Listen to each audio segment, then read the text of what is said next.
High, আসসালামু আলাইকুম। আমি Asif Mallick, WordPress developer, entrepreneur এবং এডুকেশনাল কনটেন্ট ক্রিয়েটর।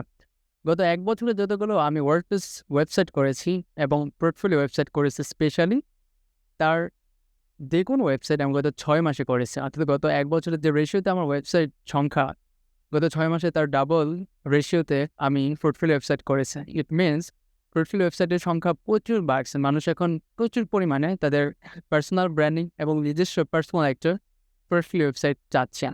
তো এই পোর্টফোলিও ওয়েবসাইট করতে যেয়ে যে কর্পোরেট মানুষগুলো আছে তাদের সাথে কাজ করার একটা অভিজ্ঞতা হয়েছে এবং সেখান থেকে যে বিষয়গুলো আমি শিখতে পেরেছি এবং জানতে পেরেছি সেই বিষয়গুলো আজকে আপনাদের সাথে শেয়ার করব। মোস্ট ইম্পর্টেন্ট জিনিস হচ্ছে প্রত্যেক কর্পোরেট এমপ্লয়ার্স তাদের নিজেদেরকে এখন একজন সেলফ ব্র্যান্ড হিসেবে তৈরি করে ফেলতেছে। লাইক আমি একজন ডিজিটাল মার্কেটার আর আমি একজন এসইও এক্সপার্ট। সো ধরেন তানভীর ইসলাম একজন এসইও এক্সপার্ট। তো তানভীর ইসলাম নিজেকে এমনভাবে প্রেজেন্ট করছে তার ওয়েবসাইটের থ্রুতে বা তার সোশ্যাল মিডিয়া এবং আদার্স যতগুলো প্ল্যাটফর্ম আছে সব জায়গাতে যে তানভীর ইসলাম একজন এসইও এক্সপার্ট। তো নিজেকে একজন এসইও এক্সপার্ট ব্র্যান্ড হিসেবে সে তৈরি করে নিচ্ছে। সো আমি বেসিক্যালি যেটা করি, একজন কর্পোরেট এমপ্লয়ার যখন আমার কাছে আসেন, তিনি প্রথমেই আমাকে বলে যে, "আমার একটা পোর্টফোলিও ওয়েবসাইট লাগবে।" তো তার অত সময় নেই। তিনি ইন ডিটেইলে সব ডকুমেন্টস, তারপর লিঙ্ক সবকিছু কিন্তু দিতে পারেন না। সো জাস্ট সিম্পলি আমাকে তার LinkedIn প্রোফাইলটা দিয়ে দেয়। তো আমি যখন তার LinkedIn প্রোফাইলটা পাই, আমি তার সম্পর্কে জাজ করে ফেলতে পারি যে তিনি কি এবং তার কি অ্যাচিভমেন্ট আছে এবং সুন্দর করে তার LinkedIn-টাকে আমি একটা পোর্টফোলিও ওয়েবসাইটে কনভার্ট করে ফেলি।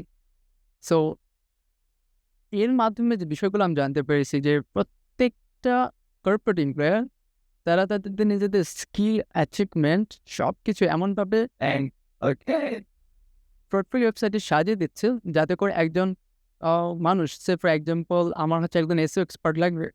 আমি জাস্ট সিম্পলি গুগলে সার্চ করে দিলাম যে এসইও এক্সপার্ট ইন বাংলাদেশ এবং মজার ব্যাপার হচ্ছে আপনার যদি একটা ওয়েবসাইট থাকে এবং সবগুলো কনটেন্ট এমনভাবে এসইও অপটিমাইজ করা যদি থাকে সার্চ ইঞ্জিনে, তাহলে আ যখন এই গুগলে সার্চ করবে তখন কিন্তু আপনার ওয়েবসাইটে শো করার প্রবাবিলিটি বাড়ে। সেটা ডিপেন্ড করে আপনার ওয়েবসাইটে কতটা এসইও অপটিমাইজ। একটা জিনিস চিন্তা করেন, আগে কি হইতো? আমি যখন আমার জব প্রয়োজন হইতো তখন কি করতাম? যে, "এই ভাই আমার একটা জব প্রয়োজন।" তখন বলতো, "আচ্ছা ঠিক আছে তা সিভিটা পাঠায় দিস।" অনেক সময় অনেক খুব ক্লোজ ভাই ব্রাদার থাকে, তারা নাও করতে পারে না। পরে সিভিটা পাঠায় দিই। সিভিটা পাঠিয়ে দেই। তারপর আবার নক করি, "ভাই না কি হলো?" তখন উনি মনে করে, "ও আচ্ছা তুমি সিভি পাঠাইছিলা।" তখন সে ওপেন করে, তখন সে পাঠায়। অনেক সময় পাঠাতে মন থাকে না। তো এখন ব্যাপারটা কিন্তু অনেকটা আবেগ অন্যরকম। এখন কিন্তু কেউ আর ওই সিভির চাইতেও মোস্ট ইম্পোর্টেন্ট হচ্ছে এখন পোর্টফোলিও চায় যে, আমার একজন আম ভিডিও এডিটর লাগবে, গ্রাফিক্স ডিজাইনার লাগবে, অ্যানিমেটর লাগবে। সবার আগে তার পোর্টফোলিও চায়। এখন কিন্তু বয়স দেখে না, ডিগ্রি দেখে না, আর সিভি চায় না। আমি নিজে আমার কোম্পানিতে আমি কখনো তাদের সিভি দেখি না। আমি জাস্ট দেখি তাদের পোর্টফোলিও দেখি। তো পোর্টফোলিও ওয়েবসাইটের কিন্তু এখন অনেক চাহিদা বাড়ছে। সবাই করছে এবং এটা কিন্তু অনেক মজাদার। দেখেন, একটা সময় আমি একটা কোম্পানির জন্য কিন্তু এটা খুব ইম্পোর্টেন্ট যে কিভাবে আমি একজন ভালো ক্যান্ডিডেট আমার কোম্পানির জন্য আমি নির্ধারণ করব। এটা কিন্তু খুবই ইম্পোর্টেন্ট। তো সবাই কিন্তু চায় যে বেস্ট ক্যান্ডিডেট যেন আমার কোম্পানিতে জয়েন করে বা বেস্ট টিম মেম্বার যেন আমার হয়। তো তো একজন এইচআর যার কিনা একজন এসইও এক্সপার্ট লাগবে তিনি কিন্তু সিম্পলি গুগলে সার্চ করে দিতে পারে যে এসইও এক্সপার্ট ইন বাংলাদেশ। তারপরে তিনি সেখান থেকে যদি আপনার ওয়েবসাইটে ভালো র্যাঙ্ক করা থাকে আপনার ওয়েবসাইটে পেয়ে যেতে পারে। তারপরে আপনার ওয়েবসাইটে ঢুকে আপনার সব অ্যাচিভমেন্ট গুলো দেখে নিল। আপনি জানলেও না কেউ একজন আপনাকে ভিজিট করতেছে, আপনাকে নিয়ে রিসার্চ করতেছে। তখন যদি মনে হয় তার যে না আম আপনার অ্যাচিভমেন্ট, পোর্টফোলিও সব ঠিকঠাক আছে, আপনাকে তখন কনট্যাক্ট থেকে আপনার সাথে কনট্যাক্ট করে নিল। সো ইটস ভেরি স্মুথ একটা জিনিস, তাই না? যে কেউ একজন খুব সিম্পলি আপনাকে সার্চ করে তারপরে আপনাকে ইনভাইটেশন পাঠাচ্ছে যে আপনি আমার কোম্পানিতে জয়েন করে ফেলেন। এটা কিন্তু পসিবল হচ্ছে শুধুমাত্র ওয়েবসাইটের জন্য। তো যারা একটু ফিউচার নিয়ে একটু ভাবে, যারা একটু টেকি, তারা সবাই কিন্তু ওয়েবসাইট বানিয়ে ফেলছে। হ্যাঁ? এবং এটা আগামী ৫ বছরের মধ্যে আমি বলে দিচ্ছি যে সবার কর্পোরেট এমপ্লয়ি যারা আছে সবার একটা করে পার্সোনাল ওয়েবসাইট থাকবে।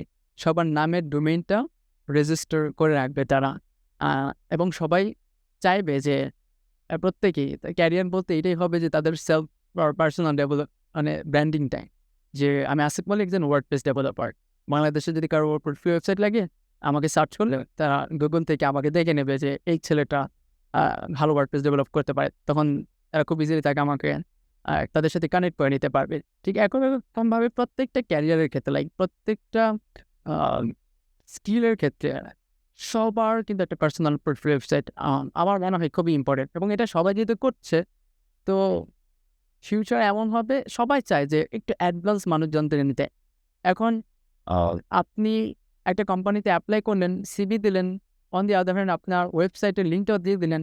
ওয়েবসাইটে ভিজিট করার পর সে আপনার সম্পর্কে অনেক ভালো আইডিয়া পেয়ে গেল। অন দি আদার হ্যান্ড আরও ক্যান্ডিডেট যারা আছে তারা জাস্ট মাত্র সিভি দিল।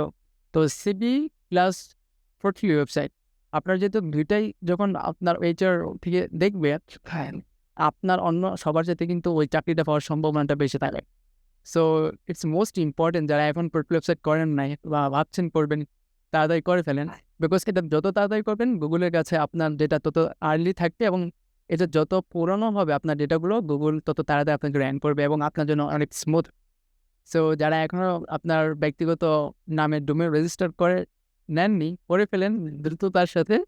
সো দেখা যায় না আপনার ডোমেনটাকে নিয়ে যাচ্ছে। So wish you all the very best সবার জন্য যে আগামী 5 বছরের মধ্যে সিভির চাইতে পোর্টফোলিও ওয়েবসাইটের ডিমান্ডটা সবচেয়ে বেশি হতে